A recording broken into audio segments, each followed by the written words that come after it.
This morning on the Zoom, I talked to you about the water-soluble graphite. This is the pencil. It's by Faber-Castell. You can see it's a nice, fat, chunky pencil, which is really fun to work with. And they're not expensive. I think they cost about $3. So I'm working with a piece of very smooth Bristol board. And I notice I have something underneath my surface, which is going to make a bump in my drawing. I'm not sure what I'm going to do. I'm really just experimenting. I want you to see what you can do with this particular pencil or any pencil. I've talked to you a lot about line weight, and I just want you to see how when you turn your pencil in different directions and off or press down more, you're going to get a lot of variation to the line. When I talk about line variation, this is what I'm talking about. Give me some line weight. This is a heavy. I can go light. I can go heavy and light. I can turn it to the side and get a thick line. So just really think about line weight. You know, when you have a circle, for instance, so let's imagine we're going to draw a circle, okay? That's not a very good circle, but okay. So I want to give emphasis. Let's say my light is coming from up here.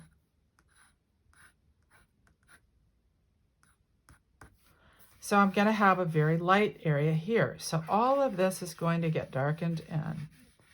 And you know how we've talked about the shadow, which is going to come across this way. It's going to be darkest underneath my ball. And then it's going to get gradually lighter as it moves out.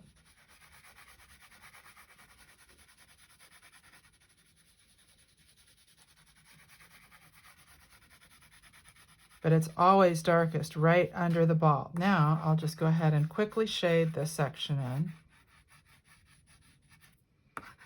And then I'll bring the water around and show you what can happen. And you know, one thing I've talked to a lot of you about is curving your lines around the form. Notice how I'm going with the shape of this sphere. I'm not shading horizontally or vertically. Now, yeah, you're going to crosshatch to get coverage like this, but you still are going to have the basic movement of your lines going around a form.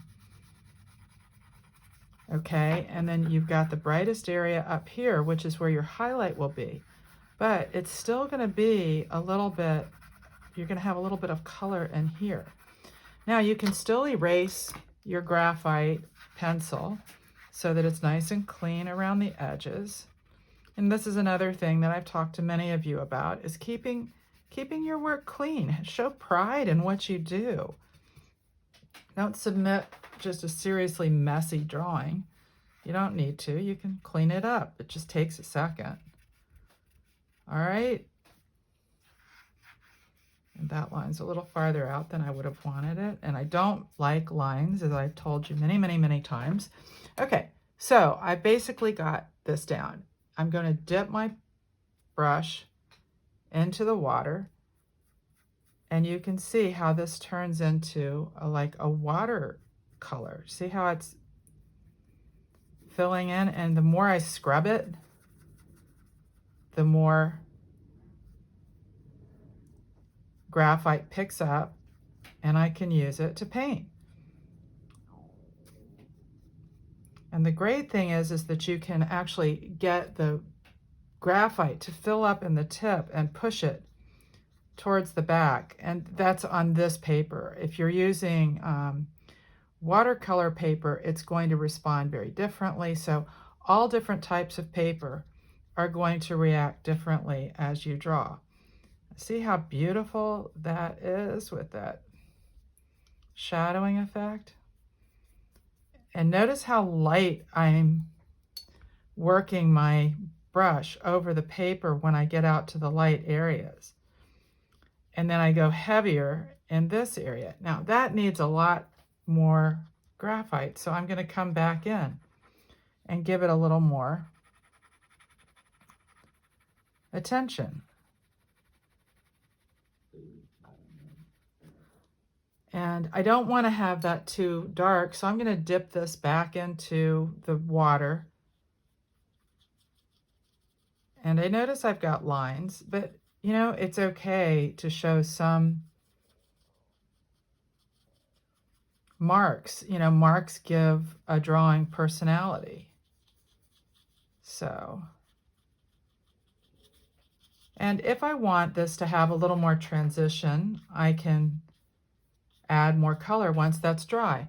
So just have fun and experiment. You know, you can go along the line, you can push this out and see where it goes. You know, you can really create some great effects by using the graphite, water-soluble graphite.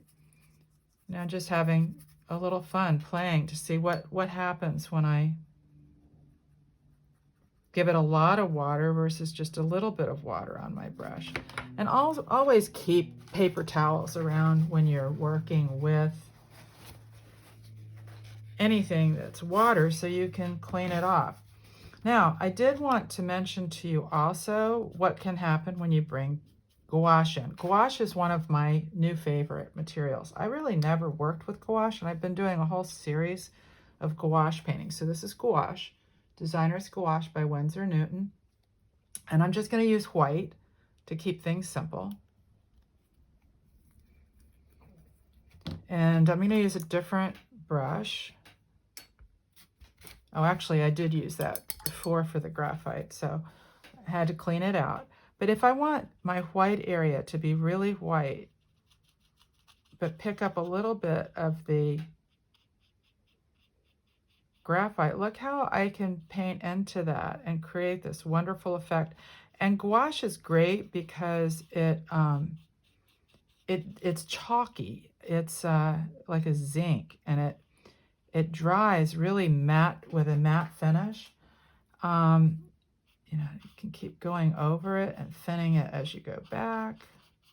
But see how beautiful the effect of that is? It's almost like painting on velvet. I absolutely love this material. So if I wanted to accentuate this sphere that I'm drawing, I could come in and add a little bit more shading in the back to make my sphere pop. And I'll lose this light because I don't need that light there. That was just an example. So the incredible disappearance of the prompt. I've got a watercolor container slipping under my hand, and it's really messing me up. But, you know, I've talked to some of you about giving a horizon line, you know, which will ground your object, okay? And then you're going to have the shading back in the background.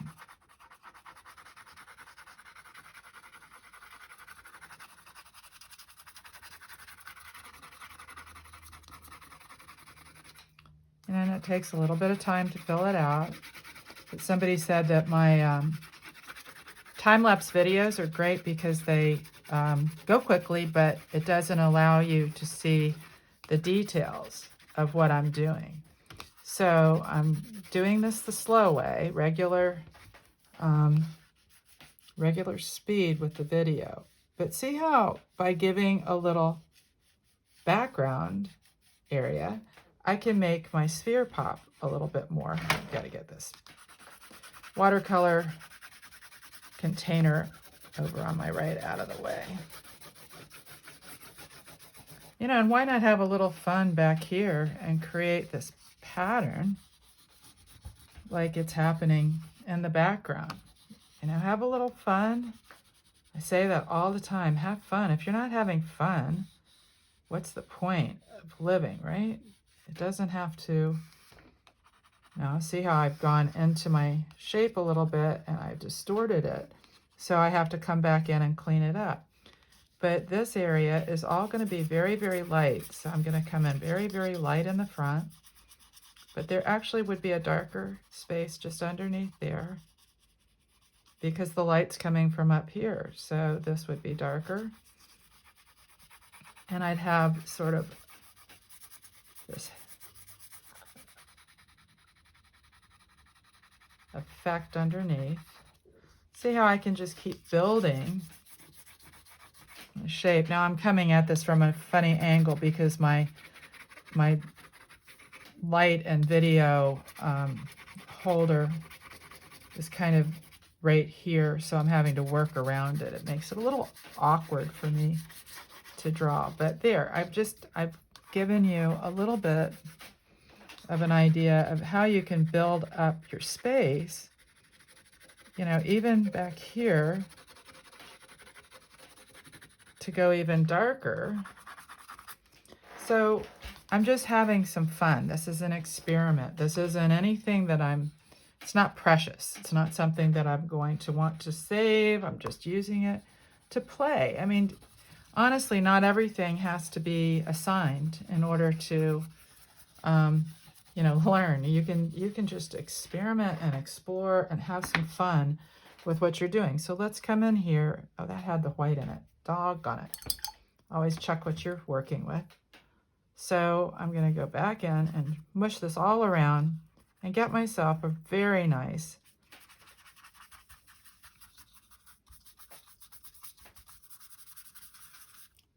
background that sort of fades into the distance.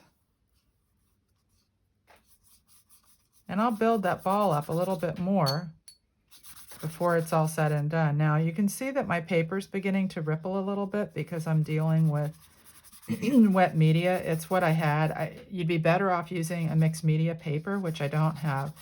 But just so you know that if you use mixed media paper, you're going to be dealing a little bit with a tooth to the paper. And I'm trying to get to my pencils. So normally I would let this dry a little bit longer, and I'm seeing how I lost the shape of my sphere, so I'm going to bring the white out a little bit more and try to reshape that.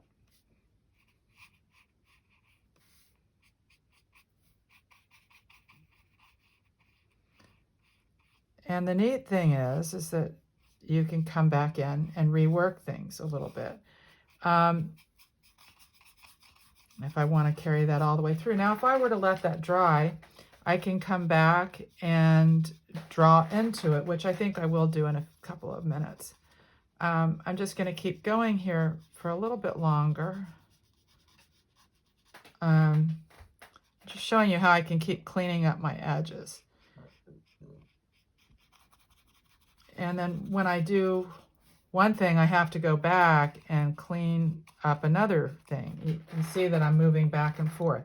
But I've got all my pencils here, and we've talked about, you know, what the different pencils do. A 12B is going to be my softest, 6B somewhere in the middle, 2B is going to be harder, the HB, or the H, is going to be really hard, and there's the HB, which would be the next one in there. If I only use a few pencils, these are the ones that I use. And if I wanted to come in and really darken this area up, I'd come back in with my 6B and accentuate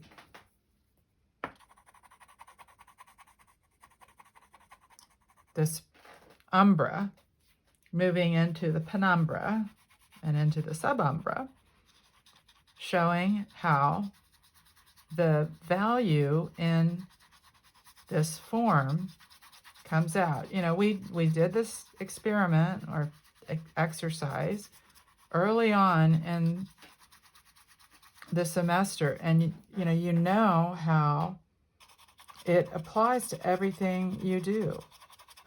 This exercise is one of the simplest, but it's also one of the most important to understand. Now notice how I have this reflective light on the back of the ball, but then I come back in and I can darken back up to get a little bit more shadowing to emphasize this sphere shape of this ball.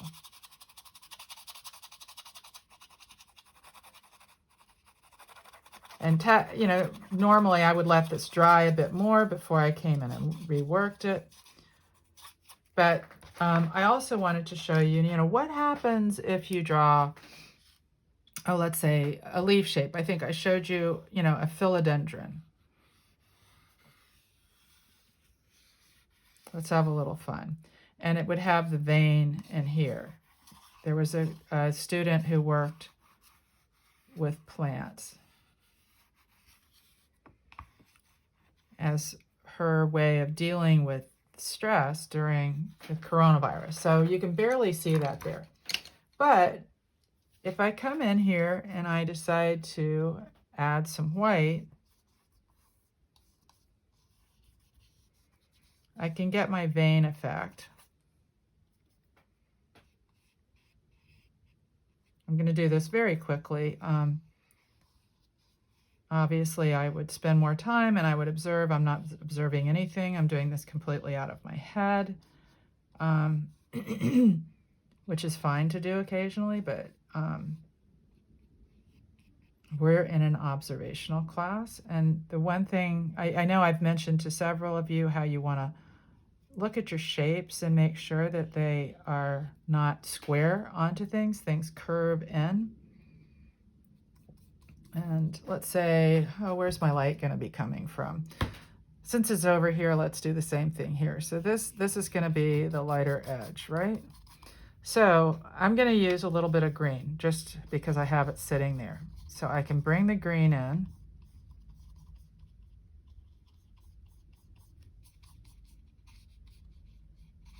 And I'm going to get rid of the line because I don't think lines are necessary when I'm dealing with a value shading. And I think it's kind of fun that I've got all that squiggly stuff in there. So I'm going to leave it.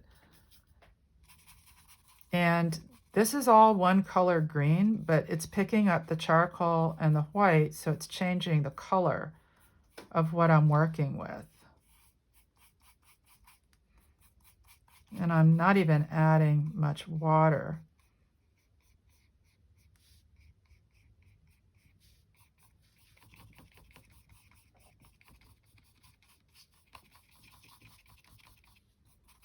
So I'm going to want a lot more black on this side.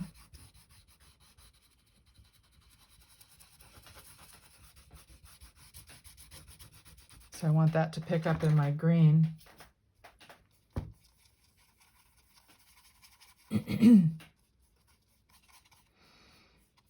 But I think you get the idea of how you can move the paint around to achieve an effect. This is gouache. I'm using green gouache.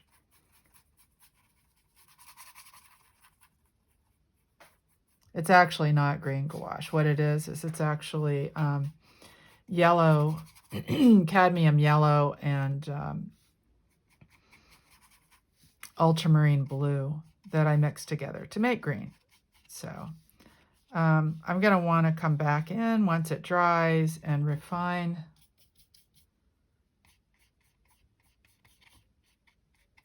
my lines. That wouldn't have curved that way. That would have been way down here. So I'm going to paint all that out. I don't like that after all. So I'm not looking at anything, and I'm realizing that I had my lines going in the wrong direction. So I'm going to repaint some of that. You know, and this is what I want you to see, is just sort of the process of moving through an object. So it probably wouldn't be anywhere near this pointed. It'd be more rounded. And it never has a standard shape. And so one of the things we've talked about is how things have shape and form. And I'm going to come back in. This would probably curve up and go down and come back around. Okay, and the leaf is going to curve and go down. So it's going to be darker in here. So I'm just trying to give you a feeling of what it's like to play with a surface. explore and experiment. Do a couple of, you know, sketch samples to see where something will go. You know, this looks like this is the, I'm going to let the paper tell me what I'm doing. The paper decided to curl down there, so I'm going to go with it. Why not, right? So see how I'm starting to get some form to the leaf as I work through it. The paper's starting to dry, so you can see that I'm getting a different effect with the pencil now that I'm drawing on top of something that's dry. And let's just say I'm going to come back in and give it a little more of the vein effect. So, you know, the stem would usually drop down in here.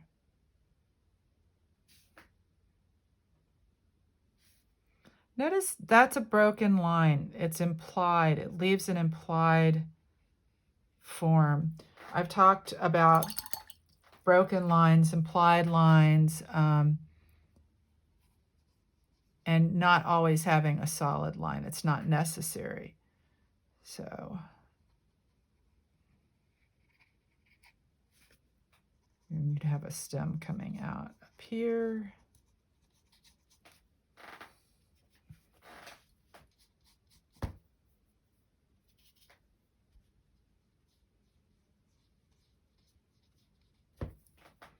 So anyway, I'm just going to keep, you know, working through this and trying to get some form to this. You know, how the veins run through the leaf. And you're not going to want to work completely with white through the whole thing because it changes color and tone.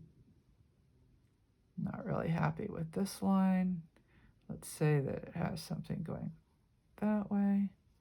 And you know, in a philodendron, it has really thick veins, and they literally rise up on the surface of the leaf. So where it catches the light, it's going to be darker in some areas and lighter in others. So you would come back in with your pencil and darken up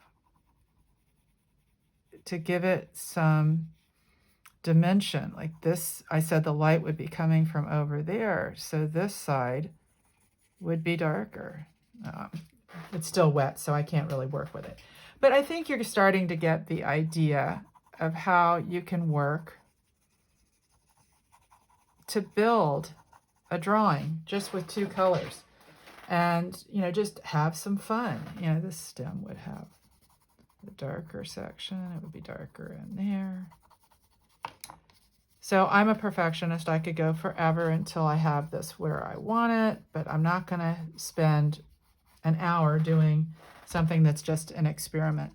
The other thing I wanted to show you was if you were to bring colored pencils into something. This is an old colored pencil, but say I wanted this to be a red ball. So I can very lightly start adding color. You know, mixing color with pencil or charcoal can be really, really interesting. You know, and just experiment, have some fun, play, and learn by your experimenting. Yeah, and frequently I will do stuff like this just to see what happens with a material. And so I'll go back in and I'll say, oh, how did I do that? And then I won't be able to remember if I don't make notes. So as you're working on this final project, I want you to see how that changes the whole effect when I do that. Now, this is, I don't even remember what this pencil is, but I would just put in here that I worked with water-soluble,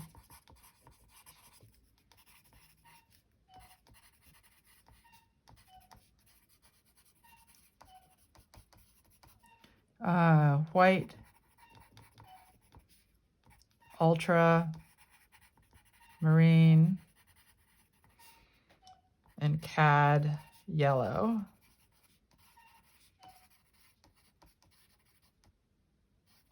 And in here, I used a red colored pencil. And then, of course, I used my regular graphite. Okay, so that's basically what I'm saying when I'm asking you to think about what will other materials do for you. You know, another thing you can do is come back in here, you know, with these I think are, I think this is a, yeah, this has wax to it. Oh my gosh, this is so amazing. If you just use it by itself over graphite, it'll do some really interesting stuff. And it changes overnight sometimes. But this is not water soluble. This is a Prismacolor stick. So on these Prismacolor sticks, I don't have any, but if you take baby oil and add it to it, it creates a magical effect. I will do an experiment with the baby oil and post that. I'm going to post all of these drawings into the resource drawings, just so the videos, I mean, I'll post the videos into the resource drawings. There's a module on there for technique resources, but I'll just keep going with this thing if I don't stop. So I'm going to stop now. But please have some fun with experimentation and, you know, building lines and just see what things will do. Okay? That's it for today.